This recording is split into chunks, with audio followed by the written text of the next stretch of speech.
नमस्कार, आप देख रहे हैं उत्तराखंड का नंबर 1 लोकप्रिय डिजिटल न्यूज चैनल पहाड़ टीवी और मैं हूं आपके साथ स्मिता पटवाल। चलिए रुक करेंगे उत्तराखंड की तमाम बड़ी खबरों का, लेकिन उससे पहले एक नजर आज की हेडलाइंस पर। श्रीनगर मेडिकल कॉलेज के प्रिंसिपल सहित 192 लोग कोरोना संक्रमित, 132 लोगों को किया home isolate. BJP core group की बैठक में शामिल नहीं हुए हरक सिंह रावत, राजनीतिक गलियारों में सुबुगाहट तेज। प्रीतम सिंह ने विधायक पद से दिया इस्तीफा, विधानसभा अध्यक्ष ने किया स्वीकार। 2 दिवसीय पहाड़ दौरे पर डीजीपी अशोक कुमार, सीमांत जिला उत्तरकाशी में लेंगे सुरक्षा का जायजा। वरिष्ठ पत्रकार उमेश कुमार द्वारा खानपुर विधानसभा में चंद महीनों में ही कराए विकास कार्यों को जनता कर रही है पसंद। कांग्रेस महिला प्रदेश अध्यक्ष सरिता आर्य की चेतावनी, टिकट के लिए बीजेपी में भी जाने को तैयार। जनपद देहरादून के आईएसबीटी के समीप शॉर्ट सर्किट के कारण चलती कार बनी आग का गोला। उधम सिंह नगर के जसपुर पुलिस ने चेकिंग के दौरान अवैध अस्त्रों समेत 3 आरोपियों को किया गिरफ्तार। वरिष्ठ पत्रकार उमेश कुमार द्वारा खानपुर विधानसभा में चंद महीनों में ही कराए विकास कार्यों को जनता पसंद कर रही है। उन्होंने सड़कों का निर्माण कराया और उनके द्वारा पुल का निर्माण कराया जाना जनता को खूब भाह रहा है। यही कारण है कि उनको जनता का भरपूर समर्थन मिल रहा है। गुरुवार को उन्होंने खानपुर के थिथोला खेमपुर सड़क का निर्माण कराकर किसानों को राहत देने का काम किया है। उमेश कुमार का कहना है कि पिछली 4 योजनाओं में विकास कार्य नहीं हुए हैं, जिसके चलते खानपुर विधानसभा विकास के मामले में सबसे पिछड़ा हुआ है। उन्होंने कहा कि इस बार का चुनाव खासा अहम है।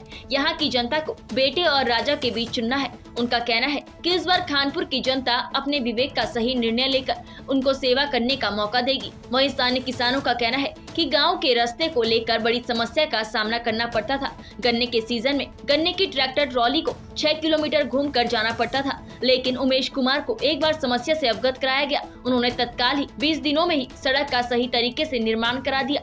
किसानों ने बताया कि आने वाले विधानसभा के चुनाव में सभी गाँव वाले उमेश कुमार का ही समर्थन करेंगे। इस बार खानपुर के खेमपुर के एक रास्ते पे खड़े हैं जो रुड़की लक्सर मार्ग पर पड़ता है। फिलहाल 20 साल से आपको बता दें ये बड़ी एक समस्या थी, जहां पर इसका जो है इतना ज़्यादा रैंप बना हुआ था, जिसकी वजह से अक्सर जो सीजन चलता था गन्नों का, जो मिल में लेकर गन्ना जाते थे लोग, उनको कहीं ना कहीं यहाँ की बहुत समस्या थी। और जहाँ से जो ट्रैक्टर लेकर ऊपर आते थे, उसकी वजह से जो है ट्रैक्टर मेन रोड पर नहीं चढ़ पाता था। गाँव वालों ने नज़दीक आकर जो है उमेश शर्मा जो वरिष्ठ पत्रकार हैं अपनी समस्या से अवगत कराया और 1 हफ्ते के अंदर ही उन्होंने इस समस्या का निवारण कर दिया। आप देख सकते हैं किस तरह लगातार 1 महीने के अंदर ही इन्होंने पूरी तरह काम कर दिया और आने वाले समय में कुछ ही दिनों में रोड पूरी तरह ये रैंप खत्म हो जाएगा और आसानी से भारी वाहन या हल्का वाहन आराम से इसके ऊपर या नीचे ले जा सकते हैं। सीधा बात करते हैं, हमारे साथ उमेश शर्मा जी हैं जो फिलहाल अभी मौके पर मौजूद हैं और मुआयना कर रहे हैं जिस तरह के। सर कितनी बड़ी समस्या थी और 1 हफ्ते में आपने सॉल्व कर दिया, लोग काफ़ी खुश हैं। समस्या तो देखो क्या है ना, आम आदमी के लिए तो समस्या नहीं थी। अगर हम किसान की बात करें तो उसके लिए बहुत बड़ी समस्या है, क्योंकि भरी हुई ट्रैक्टर ट्रॉली को जब आप टक्कर पे लाते हैं तो यहाँ पे टायर रपट जाते थे और दिन रात किसान की जान पर खतरा बना रहता था। और इसका संज्ञान लेके उच्च अधिकारियों को अवगत कराया। उन्होंने तत्काल इसका संज्ञान लेकर 4 दिन के अंदर काम शुरू करा दिया। मुझे लगता है 2 से 3 दिन के अंदर ये काम पूरा हो जाएगा। एक समस्या गांव की और लोग बता रहे हैं, क्या कुछ है उसके बारे में अभी संज्ञान में लाए हैं, तो उसके संबंध में आज उसकी फ़ोटो वगैरह जुटा लेंगे और आज ही उच्च अधिकारियों से बात की जाएगी कि भाई ये भी समस्या है, इसका भी निराकरण करें। क्योंकि अगर किसान परेशान है तो हम परेशान हैं। किसान की समस्या का निराकरण उसी समय होना चाहिए। अब जैसे कृषि कार्ड है, कृषि कार्ड के रिन्यूअल बंद थे क्योंकि फर्दे नहीं मिल रही थी। उसके संबंध में माननीय मुख्यमंत्री जी से बात करके 4 दिन में शासनादेश जारी कराया और कृषि कार्ड के लिए जो फर्द सबसे ज़्यादा ज़रूरत होती है वो मिलनी शुरू हो गई। किसान अब आप लोग जाके फर्द ले सकते हैं, अब समस्या नहीं है, हो गया आदेश। आचार संहिता से पहले आपने 12-13 योजनाएं का काम करा दिया, वो समर्पित कर दिया आपने गाँव वालों को। क्या लगता है किस तरह से अब आचार संहिता के बाद लोगों से किस तरह से मुलाकात होगी, क्योंकि आचार संहिता में काफ़ी नियम बने हुए हैं? कुछ किसानों से डोर टू डोर मिल रहे हैं, लोगों से घर पे जाके संवाद कर रहे हैं। अभी आचार संहिता का पूरा पालन किया जा रहा है। इसके अलावा जो है अब हमने मुख्यमंत्री जी को एक सुझाव और दिया है कि बार बार फर्द लेने के लिए किसान को तहसील जाने की आवश्यकता नहीं होनी चाहिए, क्योंकि जब ऑनलाइन हो गई है फ़र्द, तो अगर खाता खतौनी में दाखिला खारिज नहीं हुआ किसी अन्य के नाम पर और किसान के नाम पर ज़मीन है, तो उसे फ़र्द की ज़रूरत क्या है? आप ऑनलाइन चेक करिए और रिन्यूअल कर दीजिए। आप किसान को इधर से उधर मत दौड़ाइए। एक फ़र्द के लिए 10 चक्कर वो तहसील के खाता है, तब जाके उसे फ़र्द मिलती है और उसके बाद फिर वो रिन्यूअल के लिए धक्के खाता है। तो जब सब कुछ ऑनलाइन है तो उसकी कृषि कार्ड भी रिन्यूअल ऑनलाइन होने चाहिए। सर लगातार आपसे बार बार मीडिया ने सवाल भी किया है और फिर से मैं एक सवाल दोहरा रहा हूँ, किस दल से उमेश कुमार जी चुनाव लड़ेंगे? निर्दलीय लोगों के दिलों में आप जगह बना रहे हैं। हमारा दल भी लोग हैं, हमारी राजनीति भी लोग हैं और हमारा टिकट भी ये लोग हैं। ये तय करेंगे करना क्या है। लगातार संपर्क हो रहा है सर? संपर्क सबसे लगातार है। देखिए, मैंने 12 योजनाएं पूरी करके 2 महीने में क्षेत्र को सौंप दी। चाहे सोलानी नदी के कारण 50,000 से ज़्यादा बीघा ज़मीन जलमग्न थी 7 सालों से। 15,000 से ज़्यादा किसान परेशान था। हमने 10 दिन के अंदर शासनादेश करा के सोलानी नदी में काम शुरू करा दिया। 2 महीने के अंदर किसान की 50,000 बीघा ज़मीन पुनः उपजाऊ हो जाएगी। हमने बुक्कनपुर की सड़क थी, लगभग 4,000 बीघा ज़मीन पर जाने के लिए बुक्कनपुर के किसानों को लंढोरा वाला रास्ता लेना पड़ता था। हमने वो 1 किलोमीटर की लंबी सड़क जो 80 साल में नहीं बनी थी, हमने 1 हफ्ते में बना के समर्पित कर दी। कूड़ी नेतवाला में हमने पुल बनाया, पाशापुर में हमने पुल बनाया, मोहनपुरा मिलाप नगर में हमने तालाबों पर मशीनें लगाई, पंपिंग स्टेशन लगाए। तो ये वो काम है जो 50 साल में भी लोगों ने नहीं किए थे। हमने 2 महीने में करके एक योजना का पैसा हमने जितना लोग 5 साल में लगाते हैं, हमने 2 महीने में लगा के क्षेत्र को ये बता दिया कि कोई व्यक्ति आचार संहिता लगने से पहले सारे काम क्षेत्र को समर्पित करके भी चुनाव में जा सकता है। सर लगातार जनप्रतिनिधि यहाँ पर रहे हैं, लेकिन आपने 2 महीने के अंदर ये तमाम चीज़ें काम करी हैं। इतनी शक्ति, आम शक्ति या तमाम तरह की जो आपको ये इतनी मेहनत कर रहे हो, कहाँ से इतनी शक्ति मिलती है? देखिए क्या है, मेरा एक कहना है, लोग बाग सब चुनाव लड़ते हैं, लोग बाग क्षेत्र में आते हैं, दूसरे जो वर्तमान के विधायक हैं उनकी बुराई करते हैं। मैं वर्तमान के विधायक की कभी बुराई नहीं करता। मेरा सिर्फ इतना कहना है कि बड़े छोटे का सम्मान करना चाहिए, पहली बात। दूसरी बात, आप 5-5 करोड़ 7-7 करोड़ रुपए लोग जो यहाँ के 3-3 योजना 4-4 योजना चुनाव लड़े हैं, उन्होंने क्षेत्र में चुनाव में बहाया है। अगर वो 5-5 7-7 करोड़ रुपए चुनाव में बहाने से अच्छा जनता भाई, आप जब 3 योजनाएं देख चुके और चुनाव लड़ चुके तो आपको क्षेत्र की समस्या का पता है ना। तो वो पैसा जो आपने चुनाव में बहाया क्षेत्र की जनता के काम करने में लगा देते तो ज़्यादा अच्छा होता। तो ये चुनाव सम्मान का चुनाव होता है? ये चुनाव सम्मान का चुनाव है। ये सम्मान जो है क्षेत्र के विकास का चुनाव है। और अगर जनता को विकास चाहिए, जनता को क्षेत्र में अस्पताल चाहिए, स्कूल चाहिए, अच्छी सड़कें चाहिए, पुल चाहिए, तत्काल समस्या का समाधान चाहिए, तो फिर उनको तय करना चाहिए। क्योंकि एक व्यक्ति को वो 4 योजना देख चुके और मुझे लगता नहीं कि 4 बार से ज़्यादा मौका किसी व्यक्ति को देना चाहिए। बहुत मौका दे लिया, अब राजा चाहिए या बेटा चाहिए खुद तय कर ले। सर बहुत बहुत धन्यवाद। तो हमारे साथ थे उमेश कुमार जी ने साफ तौर पे बताया ये चुनाव एक सम्मान का चुनाव है। लगातार जिस तरह से किसान परेशान थे, तो कहीं ना कहीं उनको एक मुख्यमंत्री से बात करके कहीं ना कहीं उनकी फर्ज निकालने की बात की। जिस जगह हम खड़े हैं यहाँ पर जो है पिछले 20 सालों से एक समस्या थी, पिछले 1 हफ्ते में इस समस्या का निराकरण कर दिया है और तमाम लोगों ने जो है पूरी तरह समर्थन दिया है और लोगों ने शुभकामनाएं दी हैं कि लगातार जिस तरह से 2 महीने में खानपुर क्षेत्र का इन्होंने 5 सालों के मुकाबले काम किया है, तो कहीं ना कहीं लोगों को उनके सपोर्ट और समर्थन पूर्णतः मिल रहा है। देखते रहे आप पहाड़ टीवी। नमस्कार। कितने परेशान थे हम इसकी वजह से। घर गन्ने भरने पहले सोचते थे जाके भी नहीं जाएंगे, कहीं रास्ते में ना ट्रैक्टर पलट जा, बहुत दिक्कत थी। आदमी उधर को आने लगे थे, लड़ घूम कर आना पड़ा था। बहुत बढ़िया काम हुआ, बहुत ही अच्छा काम हुआ। इसमें काफी दिन हो गए जी, 20 साल हो गई, 20 साल से परेशान से जी। उमेश जी को बता 1 हफ्ते के अंदर काम हुआ। बहुत बढ़िया जी, बहुत ही बढ़िया। पूरा समर्थन, पूरे गांव का समर्थन रहेगा जी, पूरे गांव का।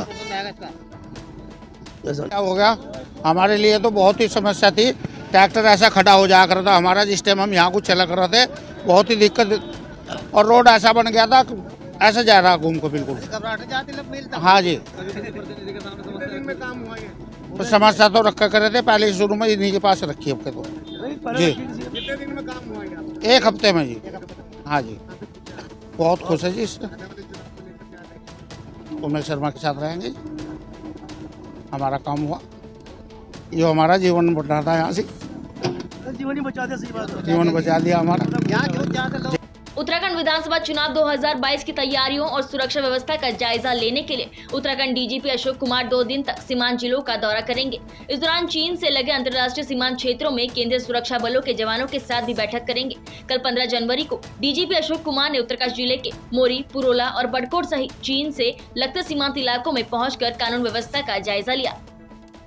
पौड़ी जनपद में कोविड संक्रमण का ग्राफ तेजी से बढ़ रहा है। कोविड की तीसरी संभावित लहर में जनपद में 818 लोग संक्रमित हो चुके हैं, जबकि कल 15 जनवरी को 192 लोगों की रिपोर्ट कोरोना पॉजिटिव आई है। ये अब तक का सबसे बड़ा आंकड़ा है। पूरे जनपद में 132 लोगों को डॉक्टर की सलाह पर होम आइसोलेट किया गया है। वहीं मेडिकल कॉलेज श्रीनगर के प्रिंसिपल CMS रावत भी कोरोना पॉजिटिव पाए गए हैं। फिलहाल उनको डॉक्टरों की सलाह पर होम आइसोलेट में रखा गया है। साथ ही बेस अस्पताल श्रीनगर में कार्यरत 4 स्टाफ भी कोरोना संक्रमित पाए गए हैं। बेस अस्पताल में कल कुल 15 लोग संक्रमित हुए हैं। श्रीनगर मेडिकल कॉलेज के PRO अरुण बडोनी ने कहा कि मेडिकल कॉलेज में संक्रमित स्टाफ को होम आइसोलेशन में रखा गया है। अस्पताल परिसर में भी सुरक्षा के पुख्ते इंतजाम किए गए हैं। सभी को 2 गज की दूरी और मास्क पहनने के लिए कहा गया है।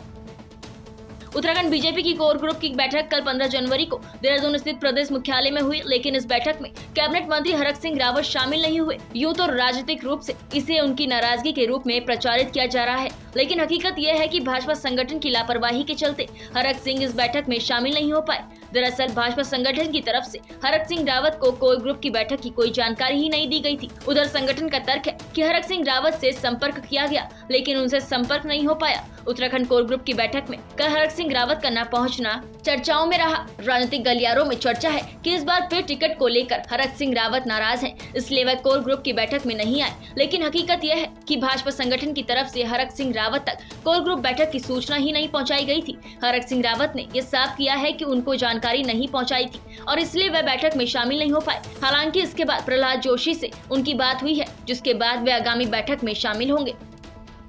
विधानसभा सामान्य निर्वाचन 2022 के दृष्टिगत चल रही आदर्श आचार संहिता को लेकर पुलिस पूरी तरीके से मुस्तैद नजर आ रही है। इसी के चलते पुलिस जगह जगह पर चेकिंग अभियान चलाकर बाहर से आ रही शराब और अवैध असलों पर नजर गड़ाई बैठी है। इसी के चलते जनपद उधम सिंह नगर के जसपुर पुलिस ने चेकिंग के दौरान अलग अलग स्थानों से 4 असलों समेत 3 लोगों को गिरफ्तार करने में सफलता हासिल की है। कल 15 जनवरी को SP कार्यालय में खुलासा करते हुए SP चंद्र मोहन ने बताया कि आदर्श आचार संहिता के चलते पुलिस और SOG की संयुक्त टीमें लगाई गई हैं, जिसमें समय समय पर चेकिंग अभियान चलाया जा रहा है और बाहर से आने वाले संदिग्ध लोगों पर पुलिस पैनी नजर गड़ाए हुए है। इसी के चलते पुलिस ने चेकिंग के दौरान जनपद मुरादाबाद के सचिन और विशाल को गिरफ्तार कर उनके कब्जे से तमंचे और कारतूस बरामद किए हैं। साथ ही कुंडेश्वरी पुलिस ने भी चेकिंग के दौरान अभियुक्त विकास के कब्जे से तमंचा और कारतूस बरामद किए हैं। पुलिस ने तीनों अभियुक्तों को न्यायालय में पेश किया, जहां से उन्हें न्यायिक हिरासत में जेल भेज दिया गया है।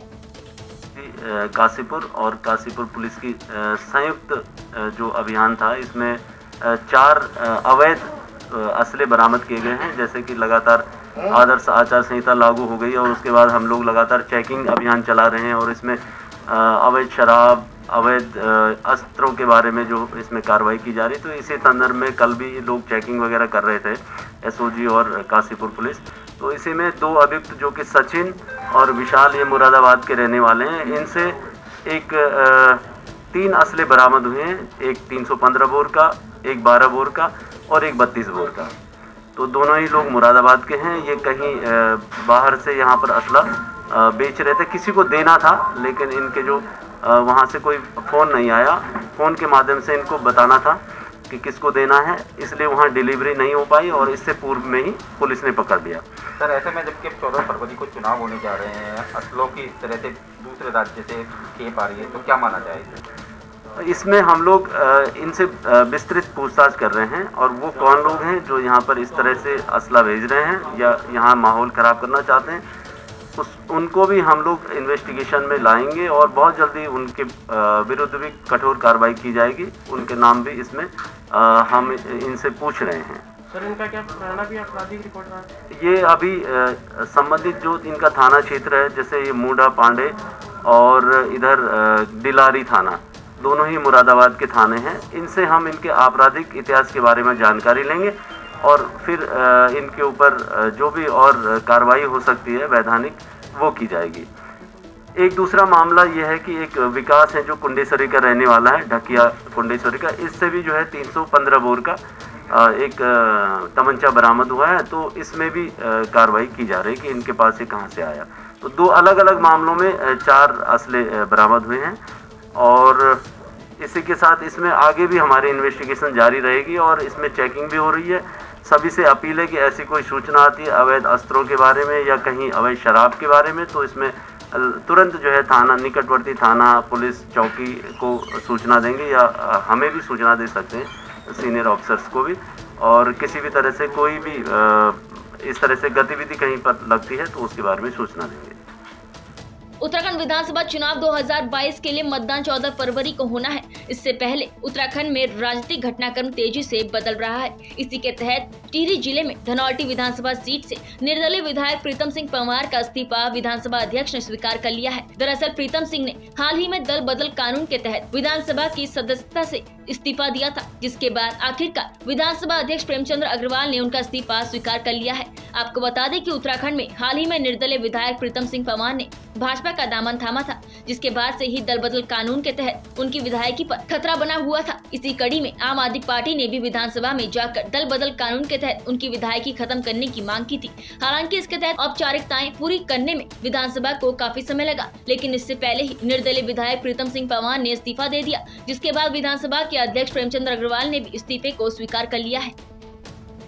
उत्तराखंड विधानसभा चुनाव 2022 के लिए एक तरफ जहां कांग्रेस के सभी बड़े नेता दिल्ली में प्रत्याशियों का नाम फाइनल करने में लगे हुए हैं, तो वहीं उत्तराखंड में कई कांग्रेसियों ने बगावती तेवर दिखाने शुरू कर दिए हैं। उत्तराखंड में महिला कांग्रेस की प्रदेश अध्यक्ष सरिता आर्य ने साफ किया है, यदि उन्हें टिकट नहीं मिला तो वह बीजेपी समेत अन्य विकल्प तलाश सकती है। आपको बता दें कि उत्तराखंड में महिला कांग्रेस की प्रदेश अध्यक्ष सरिता आर्य ने भी टिकट को लेकर अपनी दावेदारी पेश की है। साथ ही इस तरह की चर्चाएं भी हैं कि यदि उन्हें पार्टी ने टिकट नहीं दिया तो वह बीजेपी में जा सकती है। इसको लेकर जब उनसे सवाल किया गया तो उन्होंने कहा कि महिला प्रदेश अध्यक्ष होने के साथ उनके समर्थक लगातार उन्हें चुनाव लड़ने के लिए कह रहे हैं। उत्तर प्रदेश में भी 40% महिलाओं को टिकट दिया गया है। उसी तरह प्रदेश में 40% तो नहीं बल्कि 20% महिलाओं को जरूर प्रतिनिधित्व मिलना चाहिए।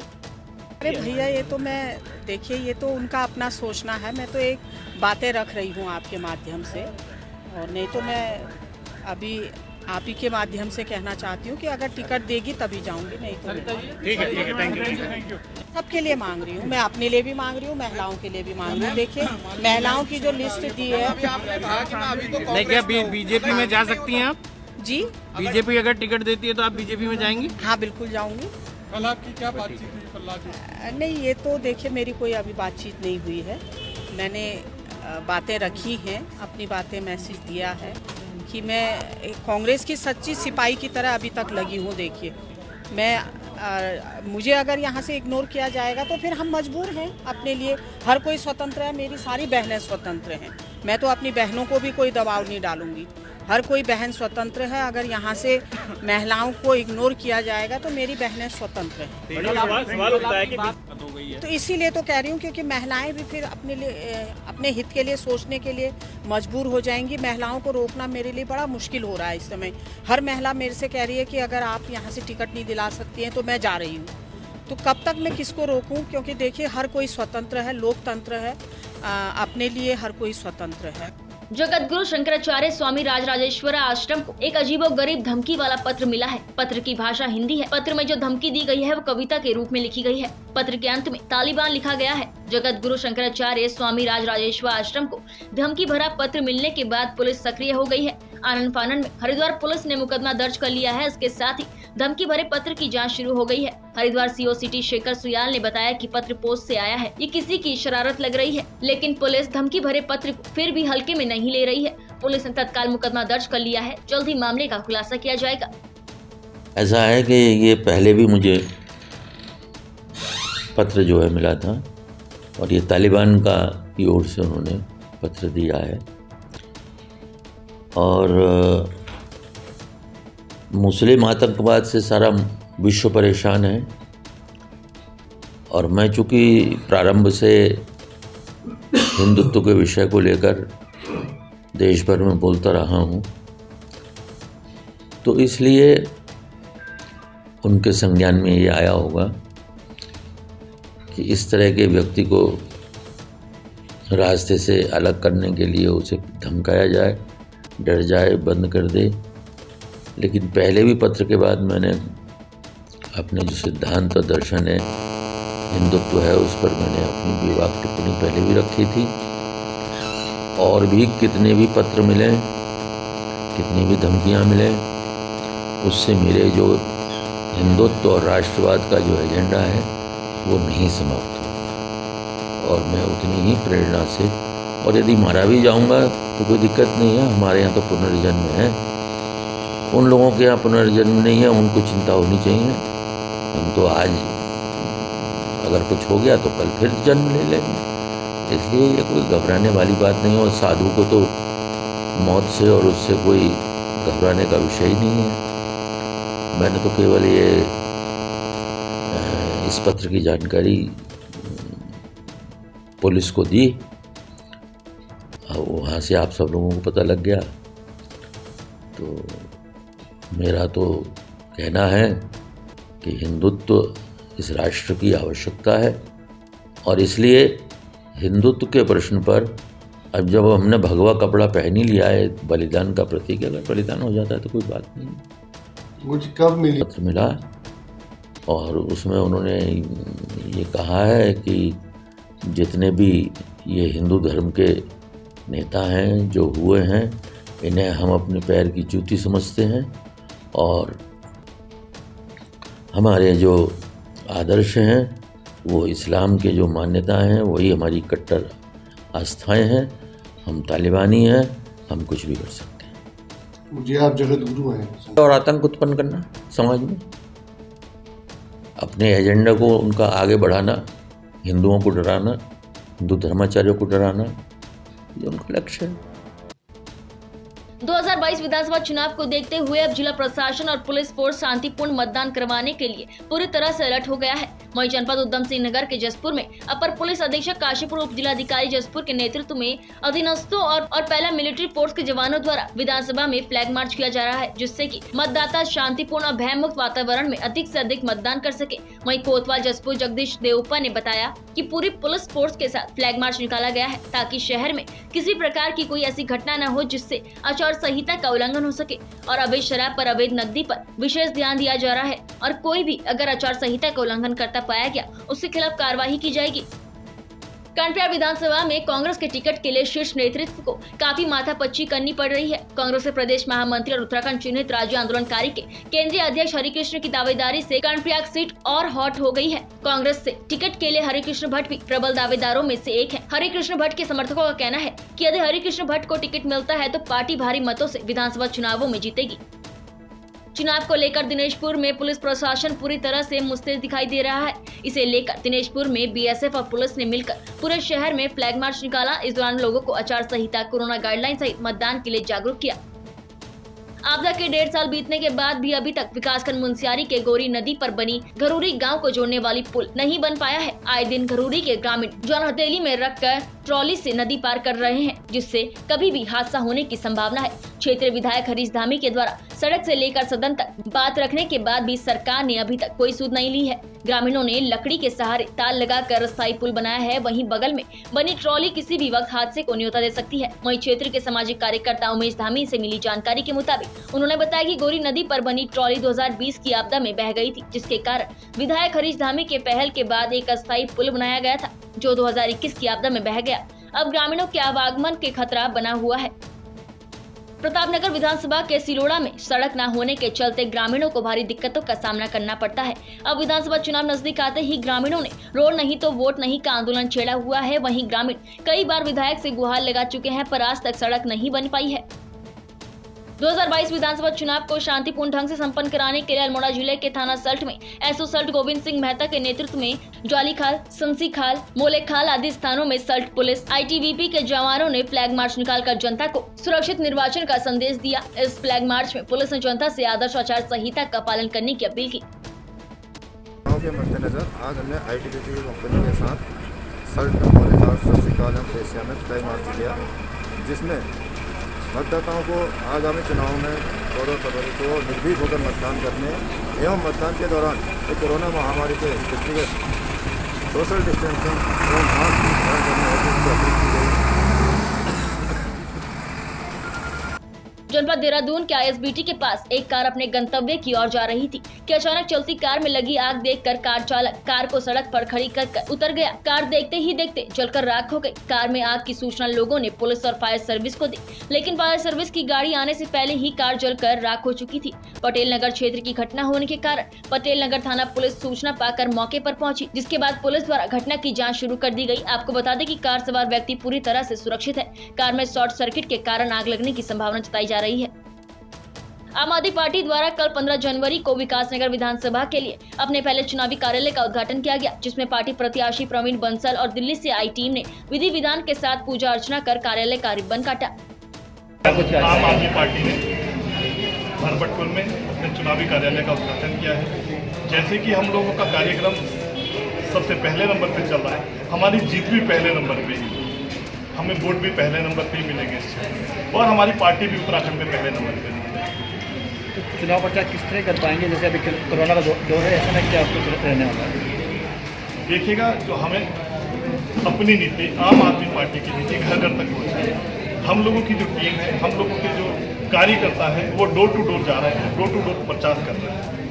यही चुनाव आयोग की गाइडलाइन थी और उसी गाइडलाइन का पालन करते हुए हम लोग डोर टू डोर जाकर प्रचार कर रहे हैं। क्या मुद्दे हैं खासकर क्षेत्र में? मुद्दा है भ्रष्टाचार, मुद्दा है अच्छी शिक्षा व्यवस्था न हो पाना, मुद्दा है स्वास्थ्य सेवाओं का आज भी बदहाल होना, मुद्दा है विकास से हमारा उत्तराखंड राज्य कोसों दूर होना, मुद्दा है महिलाओं का प्रॉपर विकास न होना, मुद्दा है आप लोग देख रहे हैं कि युवाओं को जब सरकारें बनती हैं तो बड़े बड़े घोषणाएं करती हैं, युवाओं के लिए बड़े बड़े वायदे करती है, लेकिन युवाओं को सरकार बनने के बाद 21 साल सरकारें रही भाजपा और कांग्रेस की, आज भी युवा परेशान है, आज भी युवा मायूस है। युवाओं को रोजगार देना मुद्दा रहेगा और हम इसको पहले नंबर पे हम भी करेंगे। प्रदेश में आदर्श आचार संहिता लागू होते ही पुलिस महकमे ने कमान कस ली है। कल 15 जनवरी को इस पर आईटीआई क्षेत्र में अपर पुलिस अधीक्षक की अगुवाई में आईटीआई एसओ विद्यादत्त जोशी समेत तमाम पुलिस महकमे ने जनपद उधम सिंह नगर के जसपुर में फ्लैग मार्च निकालते हुए लोगों को आदर्श आचार संहिता का पालन करने का पाठ पढ़ाया। इस दौरान पुलिस के जवानों ने शक्ति प्रदर्शन कर अराजक तत्वों को ये संदेश भी दिया कि किसी भी किस्म की अराजकता को बर्दाश्त नहीं किया जाएगा। उत्तराखंड की तमाम बड़ी खबरों में फिलहाल इतना ही। बाकी खबरों के लिए बने रहिए पहाड़ टीवी के साथ। नमस्कार।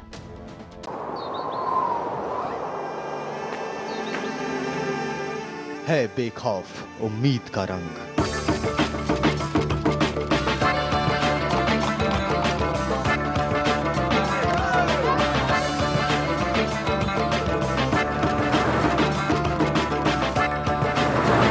है आस्था भी।